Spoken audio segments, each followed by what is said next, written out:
Good evening, and in the news this week, Dorset Police have launched an investigation into the deaths of a woman in Weymouth and a man in Portland.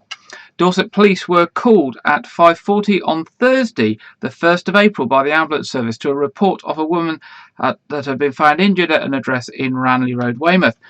Very sadly, the woman, aged in her 50s and from the local area, was pronounced dead at the scene. Her next of kin have been informed.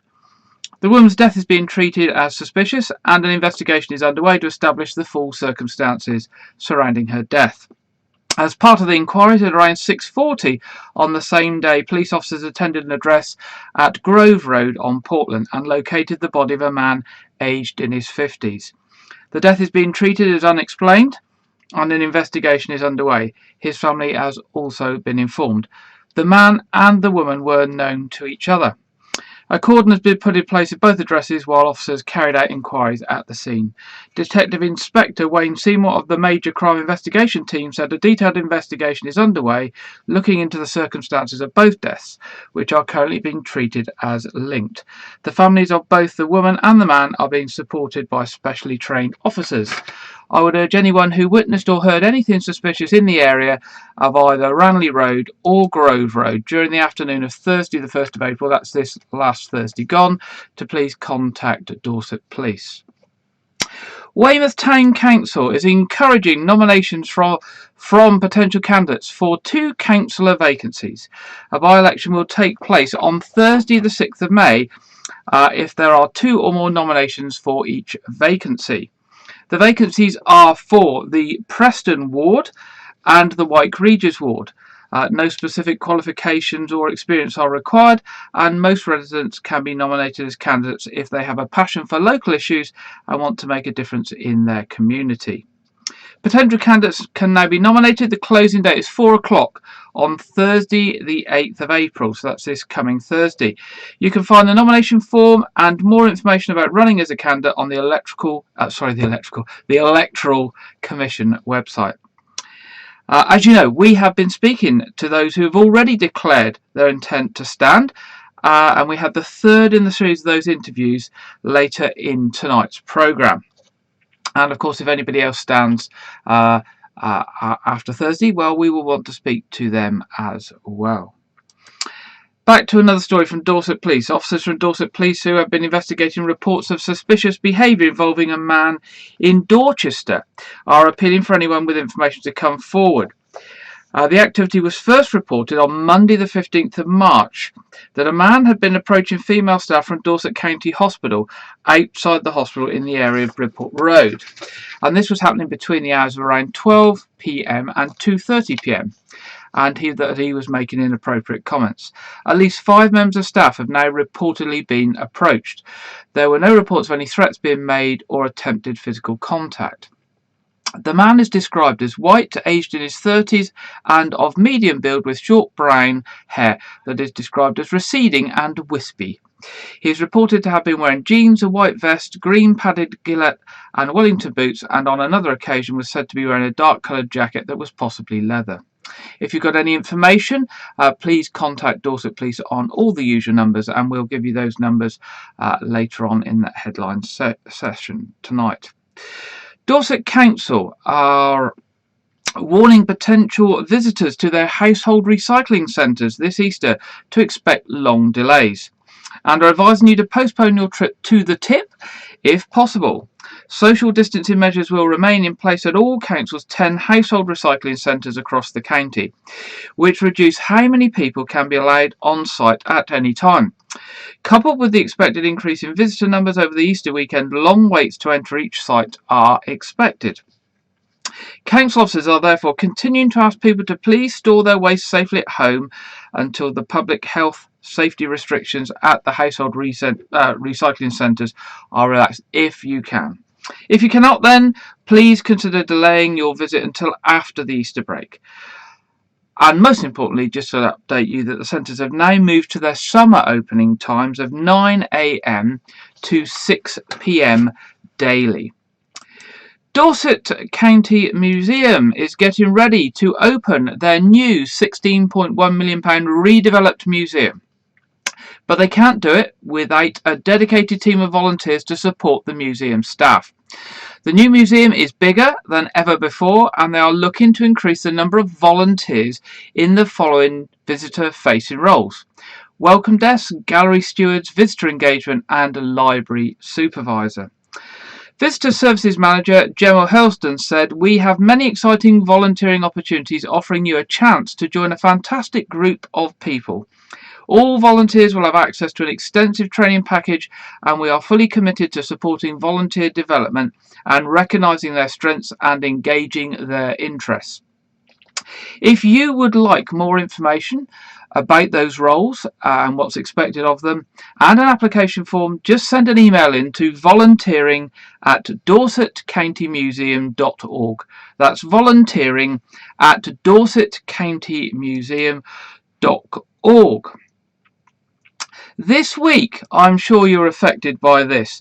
Across WykeRegis, most of Weymouth, parts of Dorset, and even as far away as parts of Bournemouth, we were all affected by a power loss. A main network fault meant power was lost for approximately 60,000 customers. In Dorchester, the power outage was very short. Most power in Weymouth was restored within around an hour, and everyone is thought to have been fully restored within 2 hours in total.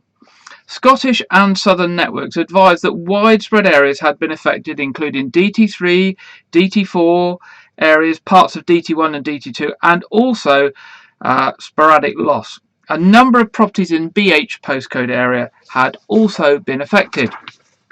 Residents in Dorset noticed brief losses and subsequent returns, but properties in the Weymouth area took much longer to restore.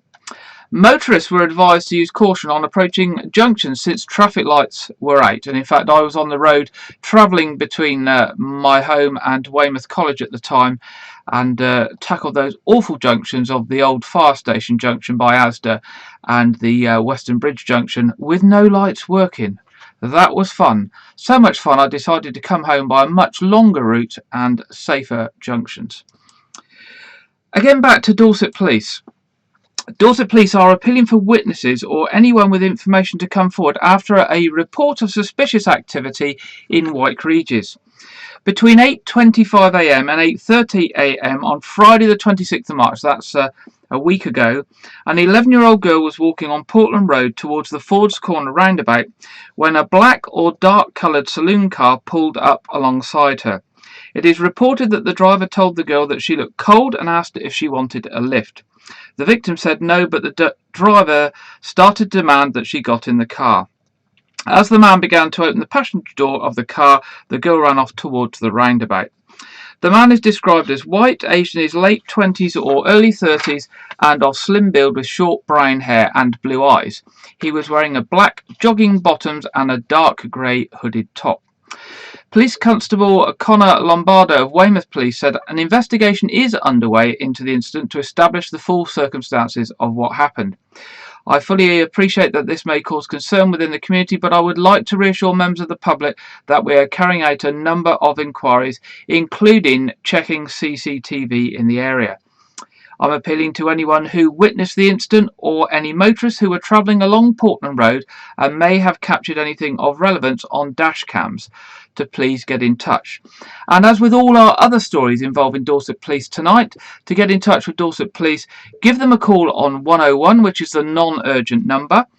Or if you wish to contact them anonymously with information, you can do this through the Crime Stoppers charity on 0800 555 111. Of course, if a crime is in progress or lives are at threat, then 999 is the more appropriate number to use.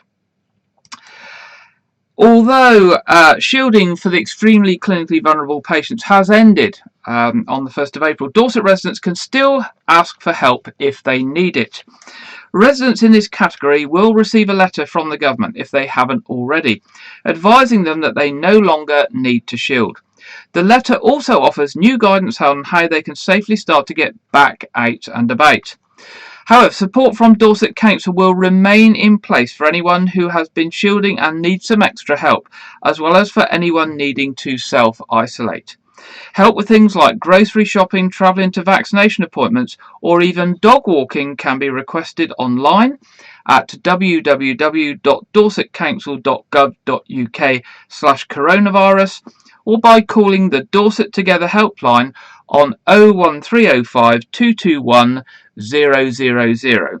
That's 01305 221 000. Locals and visitors alike are being asked to give seals space if they come across them on the coast. The Give Seals Space campaign, backed by the government, aims to reduce the impact of human disturbance on seals. The Seal Alliance is warning that getting too close to seals can lead to their injury and death. Seals on our coast face a whole list of threats such as pollution, entanglement, collision with vessels, plastics and other marine debris as well. The UK accounts for 38% of the world population of grey seals and 30% of the European common seal. As viewers know, we have seen an increase in level of the number of seals in the seals in the vicinity of Weymouth and Portland in recent years. So please give our seals some space and ensure their safety. For those who are into art and sculptures, one of the largest exhibitions of sculptures in the UK is currently underway at Pallington near Dorchester, and it's already proving a great success with tickets selling fast. Form, the sculptures exhibition at Sculptures by the Lakes, has impressed visitors with over 200 sculptures by 30 top sculptors. All the works are for sale and prices range from £1,000 to £300,000. So if you're going out there and you intend to buy, go with a large wallet. That's the answer there. The event has been curated by Simon Gudgeon, the owner and founder of Sculptures by the Lake. And I know from people I've spoken to, it's a lovely visit, a lovely tranquil place to go to, and if you're interested in art and sculptures, then a key time to go at the moment whilst that massive exhibition is underway. Also, whilst talking about art, and finally in our headlines tonight, Weymouth Town Council are holding an Easter photography competition for children aged between 4 and 16. The council are asking the young people to take photos of their favourite part of the town, and they will then therefore be in chance of winning a £10 gift voucher. There are two categories, ages 4 to 11 and ages 12 to 16, and the closing date is the 12th of April. Any photo entries should be emailed in to office@weymouthtowncouncil.gov.uk with the entrance name and address and the location of where the photo was taken. So two age categories, 4 to 11 and 12 to 16, photos in by the 12th of April, and email them to office@weymouthtowncouncil.gov.uk with name, address and where the photo was taken. That's our headlines done for this evening. Well, it's Easter weekend, and what do we associate with Easter? Well, lots of things, from religious things and churches, etc. But for most people, Easter is about eggs and Easter bunnies. So in our first article tonight, Janet Hall is going to explain where Easter eggs and Easter bunnies come from and how they feature in Easter.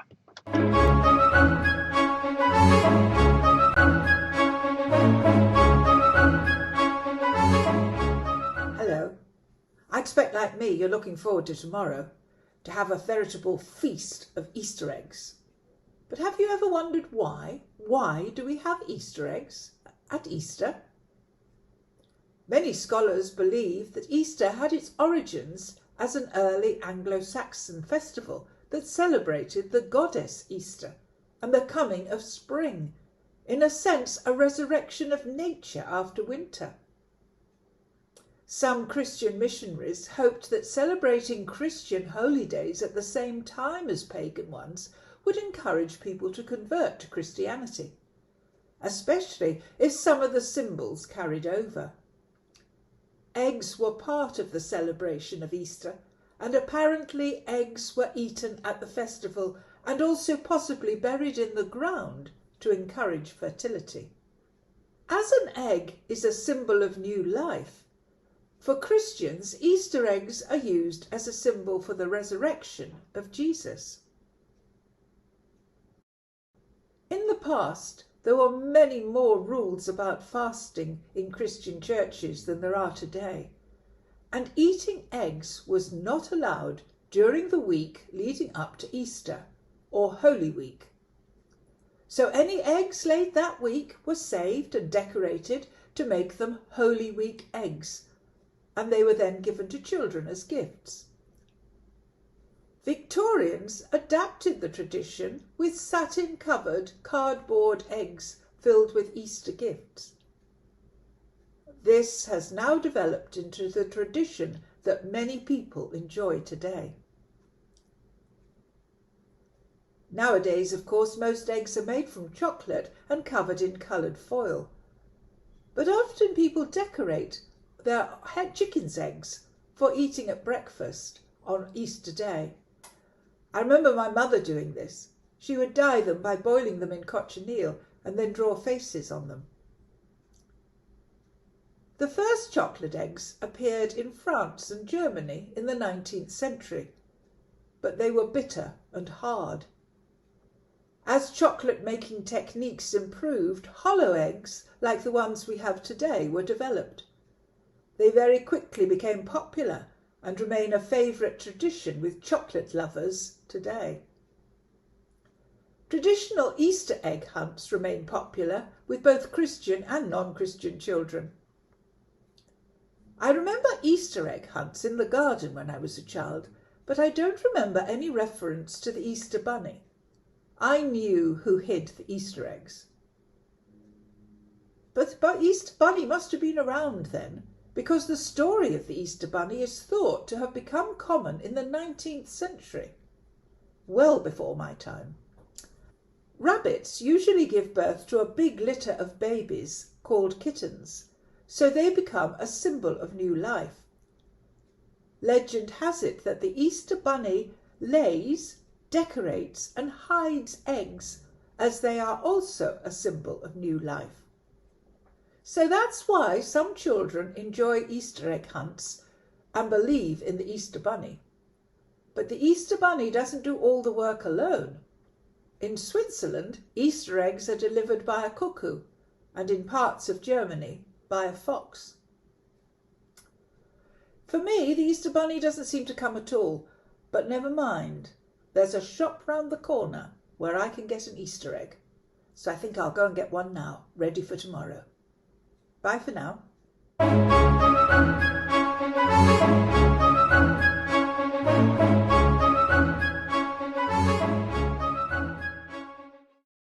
Thank you, Janet, for telling us all about where Easter eggs and the Easter bunny fit in at Easter.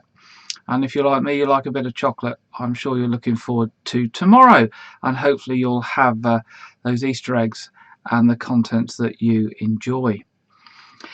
Our second story tonight is about a story that's broken this week, that many police forces across the country have started a campaign to raise awareness of the theft of catalytic converters, as there's been a significant increase in the theft of these, which form part of the exhaust on many cars these days. It becomes very expensive for the owner of the car if they're stolen, and it's a very attractive way for people to make money easily. Maybe you didn't even know, or you don't even know, if your car has got a catalytic converter, but the chances are these days it has. So we sent our reporter Lydia out to look into the situation in Dorset.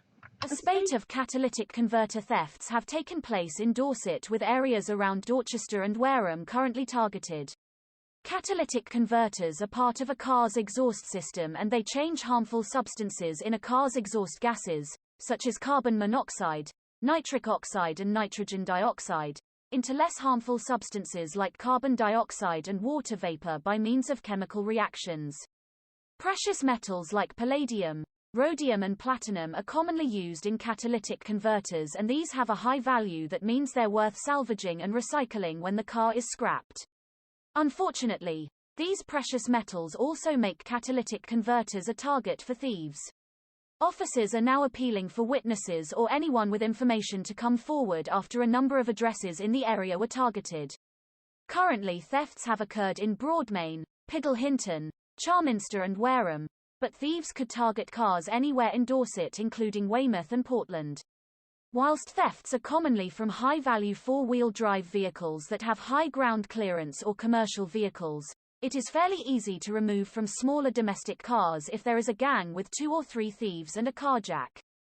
This home CCTV footage supplied by Nottingham Police shows how quickly gangs can remove the catalytic converters. Police are now providing practical advice to car owners to prevent them being the victim of such thefts. Park the rear of your vehicle close to fences, walls or a curb, or keep your vehicle in a garage where possible. Alternatively, aim to park in a well-lit and well-populated area.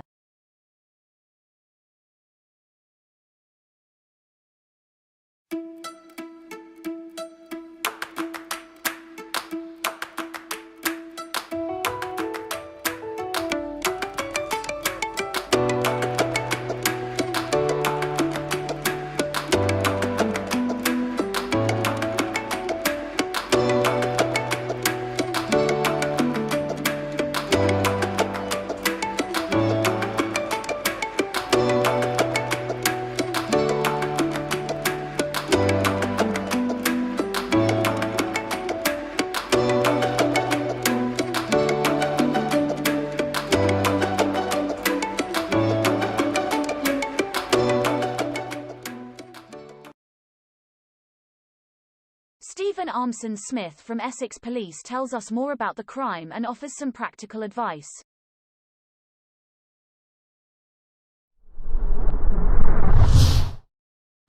The theft of catalytic converters forms part of a larger crime that's occurring at the moment, which is the theft of metals, which is blighting everyone, either impacting on them with cables being stolen and affecting communities there, or with vehicles having the catalytic converter stolen.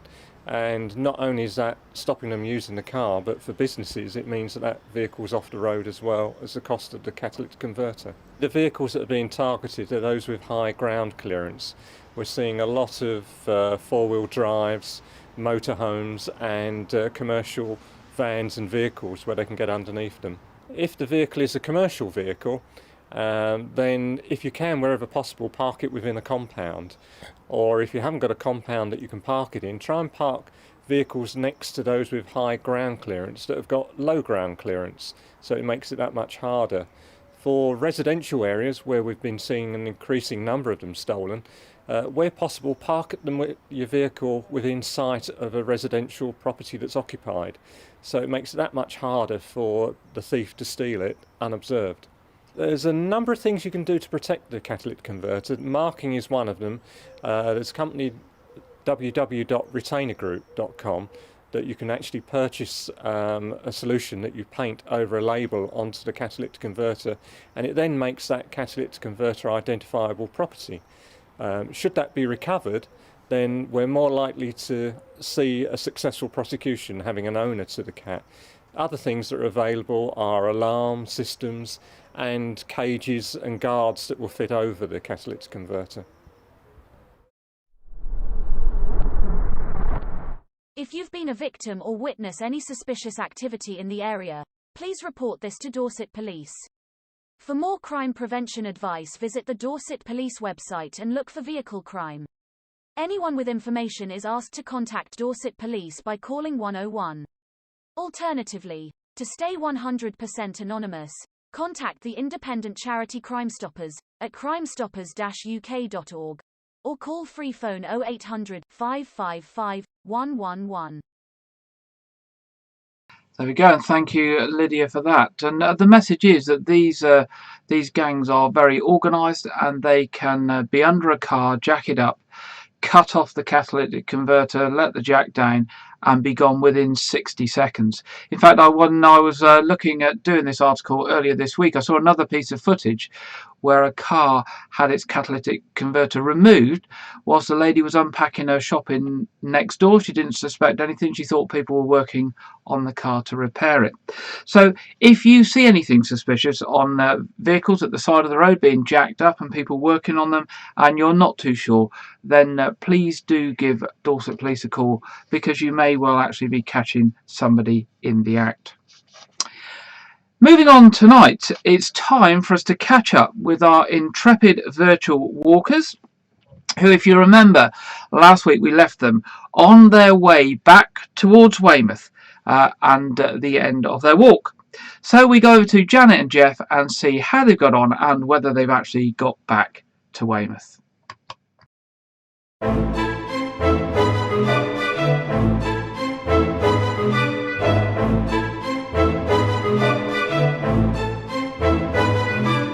Hello everyone, and welcome back to our virtual walk. Do you remember last week we arrived back at Land's End after our marathon tour of Great Britain? Now all that remains is to get us back to our own homes. So on the Monday morning we started from Land's End and went south to the coastal path. The first stop was Marazion, and we had a visit to St Michael's Mount, which involved another steep trek up to the very top so that we could see the wonderful views around. From there we walked to the Lizard, the most southerly point on mainland England. Ali had to be further south than anybody else, and so he climbed out onto the wet, slippery rocks, and we ended up with one very wet Ali. Along the coast we travelled and took the ferry across the river, though Ali decided he'd rather swim. After eating a refreshing ice cream, we walked on to Falmouth, and most of us took the ferry across the Carrick Road, but one person wanted to water ski, and from there we walked to Truro. We were just in time for evensong, so we sat there in the peace of the cathedral, remembering how we had come here in the very early days of our walk in January. On Tuesday we left Truro very early in the morning. We passed by the pretty harbour of Mevagissey, eventually reaching Charlestown in time for lunch. The harbour is home to tall ships and used as a film set for many historical films and TV shows. Scenes from Poled Up were made here. Ali wanted to be a pirate. After the English Riviera, we went on to Dawlish, where we turned inland and walked along the banks of the River Exe until we reached the cathedral at Exeter, and another chance to enjoy a superb evensong. On Thursday morning we left Exeter and rejoined the coast path at Exmouth. At Sidmouth, Janet's brother joined us for a walk. He left us at Seaton and we walked on to WykeRegis with its echoes of Jane Austen. With our sights on Chesil Beach and home, we hurried on, with a short diversion at Bridport to see Rev Deb.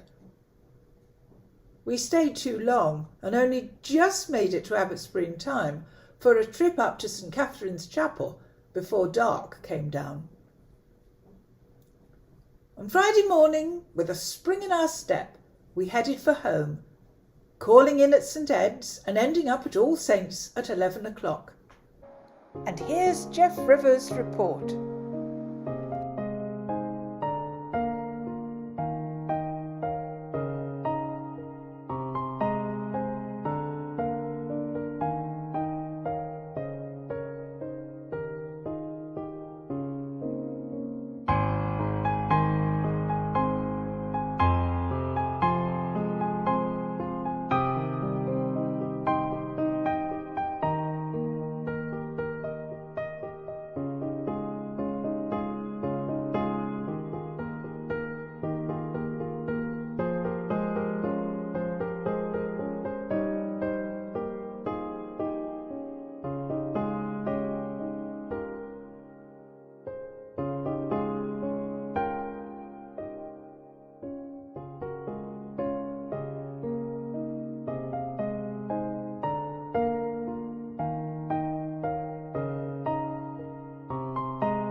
Ali was too exhausted to walk home, so he set him off on a zip wire. I may be back soon to tell you about some real walks that we have taken. But goodbye for now.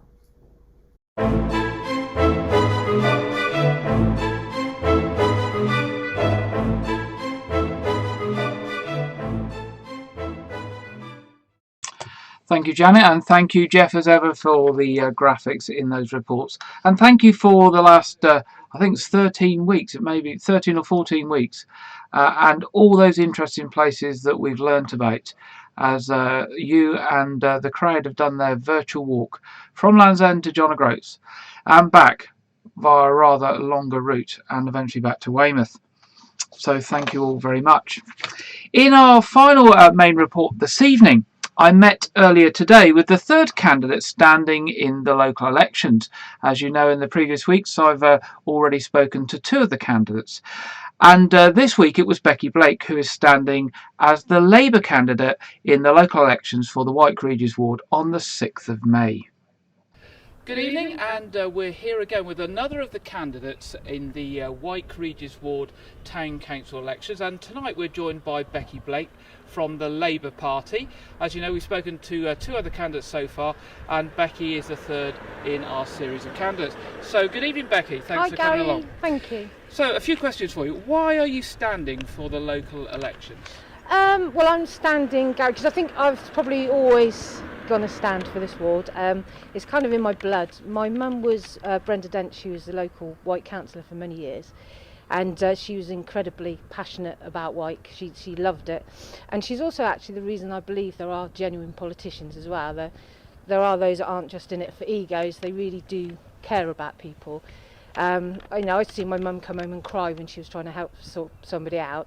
She'd go away, she'd have a cry, she'd think about how to solve the problem, get it done, and help them. And to me, that's what sort of a community is all about, and being really there for people. So what do you think are the priorities for the WykeRegis ward? Well, we've got quite a few, and especially after COVID, there's going to be lots of people suffering in different ways. There's going to be financial difficulties. There's going to be people facing loss, all kinds of things. These have got to be dealt with first, and to put Wyke back on track. And then obviously we've got all the usual sort of priorities, from the small things like mending benches, keeping our spaces clean, looking after our environment, taking care of our services, the vulnerable, looking after our health centre. I'm a member of the patients participation group at Wyke, so you can see sort of really how our services have been affected, and how important it is to sort of keep DC accountable to make sure they're all looked after. If we look at our town council now, what do you think our town council does well? I think recently it's been pretty good at being more inclusive. Being able to watch the council meetings. There's more online you can get involved with. Obviously I think there is an issue with older people or people that aren't online that needs to be addressed, and it could be a case of going back to good old-fashioned surgeries and visiting to make sure you can still keep in touch. I also think they've been really productive in some areas of Weymouth, like the marsh, sorting the marsh out, getting the basketball courts set up, the pump track. There has been positivity in that respect, and I think we need more of that in Wyke. Okay, and looking the other way then, what do you think our town council doesn't do so well? Well, I think the town council's stuck because it's obviously got a very small pot of money to try and get things done with. So I do think we need to keep check on how the money is spent and what they're doing with the money. I think there's been some mistakes there. I think the town needs to be invested in again. I think we need to look after our small businesses, because obviously we've got to create an income and a revenue, but we do that not by putting small businesses out of business, but actually creating business opportunities for them. And this involves getting the town alive again. Weymouth Town Centre is depressing, and I think we need to stop selling out to London investors and really work on our local community and make it a thriving, amazing town to come and visit again. Okay, and I guess perhaps the most important question then, as people go to the poll in May and they've got their vote to cast, why should they vote for you? Well, I think I'm actually giving people a unique opportunity in the respect that I am actually Wyke born and bred. I'm very much invested in this community. I'm always busying myself trying to get positive things done anyway. But this is my home as well. I mean, my children go to the school here, I run my business here, my friends and families are here. You know, Wyke is very, very important to me, and I'm very passionate. And for that reason, I'm always going to be enthusiastic and diligent, and you know, I want good things for this area. So there you have it. That's Becky Blake, who's the third in our series of candidates for the local elections in Wyke in May. If you haven't seen the interviews with the other two candidates, do go back and give them all a look. And if any other candidates come to the fore who are standing, we'll obviously be hoping to speak to them as well. And nearer the elections, we are working with some other people who are doing some hustings in the town, and hopefully we'll be streaming that as well. There we go. That was me speaking to Becky Blake earlier today, and thank you, Becky, for that, and thank you to the other candidates as well for doing those interviews with us. As I say, if there are other candidates, we will speak to them as soon as we know who they are, and we will be involved in the hustings that are being organised later in April, and we are working with the people that are organising that to help with the live streaming of that as well.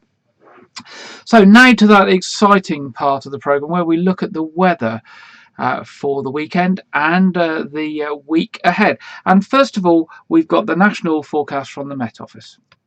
Hello, we have a dry and mild day for much of the UK today. Plenty of sunshine on offer, but always that bit cloudier out towards the east. We will see the cloud in the southeast start to clear away, bringing clear skies across much of the UK. With light winds, we could see a little bit of mist and fog forming as well. And under those clear skies, temperatures dropping away, leading to a widespread frost for many parts by first thing on Easter Day morning. So it's a dry, bright but chilly start on Easter Day, and as we go through the day, plenty of sunshine on offer, particularly for central and eastern parts. A much better day here than we've had on recent days, but cloud and rain will start edging into parts of Scotland through the second half of the day with stronger winds here, and that is when we'll see things change. So much colder and windier as we go into Easter Monday, with wintry showers spreading south for many of us. So there we go, that's the national forecast from the Met Office. So as we've heard there, Sunday will be quite a nice day, but as we go into Monday, although it'll be sunny, the temperature is going to drop rapidly. It could get as low as freezing, and there will be some wintry showers moving down from the north. Now, whether they get as far as us, we'll have to wait and see. From Tuesday onwards, it will be generally sunny intervals and a light to moderate breeze, with daytime temperatures no higher than 9 degrees, but also dropping perhaps as low as 4 or 5, and with no significant possibility of rain until next weekend. So there we go, that's the weather for the week ahead. It'd be nice if it was a little bit warmer like we've had the last few days, but we'll just have to wait and see. In fact, here we go, here's our little weather widget there we can put up with this week's weather for you. Moving on then to traffic and travel. Most of the roadworks we've mentioned the last few weeks are still tinkering on. Certainly those Wessex Water ones in Parkmead Road in WykeRegis and Overlands Road and Mandeville. The ones in Parkmead do occasionally cause a bit of a hold up as they're working in the road, being a bit busy road. But there's some new roadworks again for Wessex Water on the Preston Road, Sutton Road and Church Road. So that's the Preston Road as you come into Weymouth, and that is going to be going on for a couple of weeks. And there will be temporary traffic lights there on the 3 roads for up to the 2 weeks. So there is going to be some delays if you're coming from the east into Weymouth through Owermoyne and through Sutton Point, and into the back end of Preston that way into Weymouth. So do be aware of that. On the trains, there are bus replacement services from Westbury this weekend and throughout the week. And there is a reduced service to Southampton Central this weekend.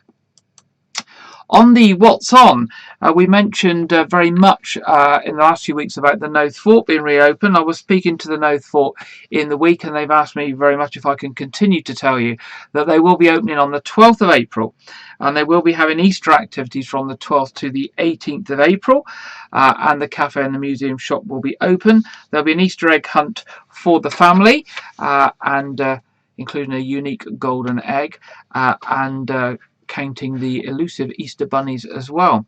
The indoor area planned to be open as long as the government route map works, from the 17th of May. Again, Weymouth Sea Life Centre is open from the 12th of April.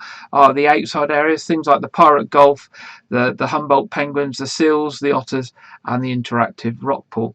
And as we've previously stated, Weymouth Pavilion also have announced that they will start their series of events from Friday the 21st of May. Also new this week, Dorset Art Weeks has announced that it will be this year from the 22nd of May to the 6th of June. That's Dorset Art Weeks. And we will give you more information on those and other things as we get more details and we get closer to those dates. We now come to our film release section for this week, and this is absolutely hot off the press and released not more than about 90 minutes before the programme started today. Warner Brothers have announced this afternoon a new film, Space Jam: A New Legacy, which will be in cinemas from July. And I thought you'd like to get this hot off the press, as we are on the distribution for Warner Brothers now.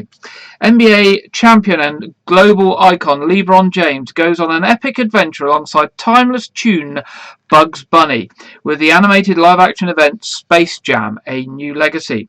From director Malcolm D. Lee and an innovative filmmaking team including Ryan Coogler and Maverick Carter. This transformational journey is a manic mashup of two worlds that reveals just how far some parents will go to connect with their kids.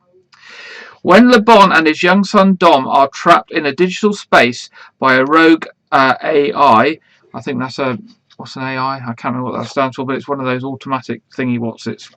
LeBron must get them home safe by leading Bugs, Lola Bunny and the whole gang of notoriously undisciplined Looney Tunes to victory over the AIs. Digitised champions on the court, a powered-up rooster of professional basketball stars as you've never seen them before. It's Tunes versus Goons in the highest stakes challenge of his life that will redefine LeBron's bond with his son and shine a light on the power of being yourself. The ready-for-action Tunes destroy convention, supercharge their unique talents and surprise even King James by playing the game their own way. James stars alongside a host of stars and tunes, too many to mention here, and it is definitely a star-studded and a tune-studded cast. Warner Brothers Pictures presents a Proximity, the Spring Hill Company production, and a Malcolm D film, Space Jam: A New Legacy. The film will be distributed worldwide by Warner Brothers Pictures, and it will be released to theatres nationwide in the UK on July the 16th. And here you are, hot off the press before anybody else has seen it. The trailer for Space Jam: A New Legacy. Basketball camp is next weekend. You got amazing potential on the court, and I can help you get there. That's not what I want, Dad. You never let me do what I want to do. You never let me just do me. Hold up, wrong floor. Bet Will Smith ain't got to deal with this. Dad! Down! What in the Matrix hell? Welcome to the space.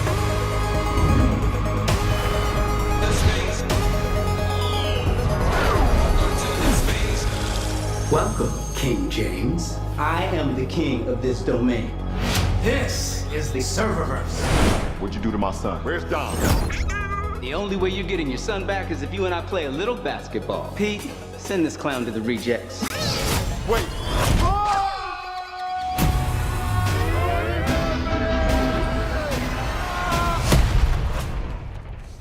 What is this?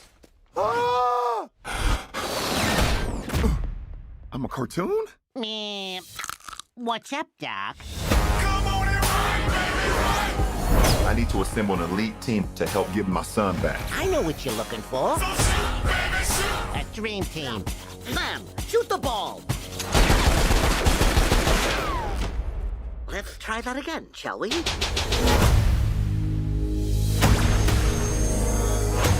King James. Welcome to the Space Jam.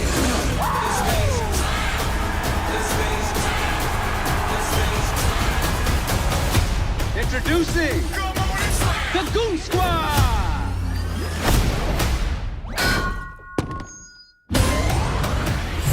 You gotta win this game. Let's end this. Got you, Bron. And get our son back.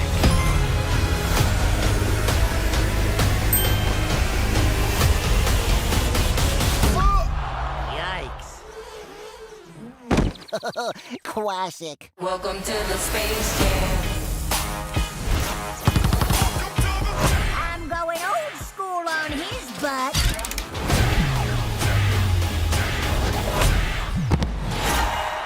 Whoa. Welcome to the Space Jam. There we go. Space Jam: A New Legacy. Seen first here on WykeRegis TV, ahead of all the national channels, only released at about 4:30 this afternoon from Warner Brothers. So there we go. You've seen it here first.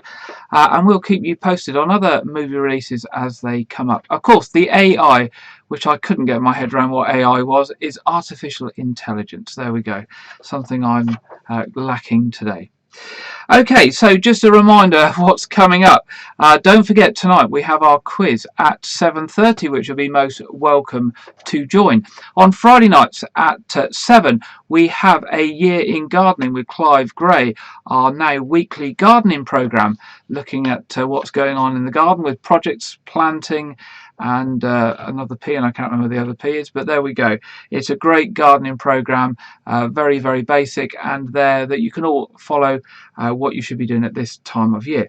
Of course, if you want to join the people in All Saints Church tomorrow, the church is now open again, and the main service is at 9:30, and that will also be live streamed, and St Edmund's Church at 11 o'clock. And so, don't forget to join us here next week at 6. But in the meantime, if you want local news and local information, do remember our other local news outlets of Keep 106 Radio, Air 107.2 Radio, and Chesil Radio, all here as community services trying to support you in your community and give you up-to-date news. So until this time next week, well, a bit earlier next week at 6 o'clock, I'll bid you good night and maybe see some of you on the quiz at 7:30. Good night, and thank you for joining me.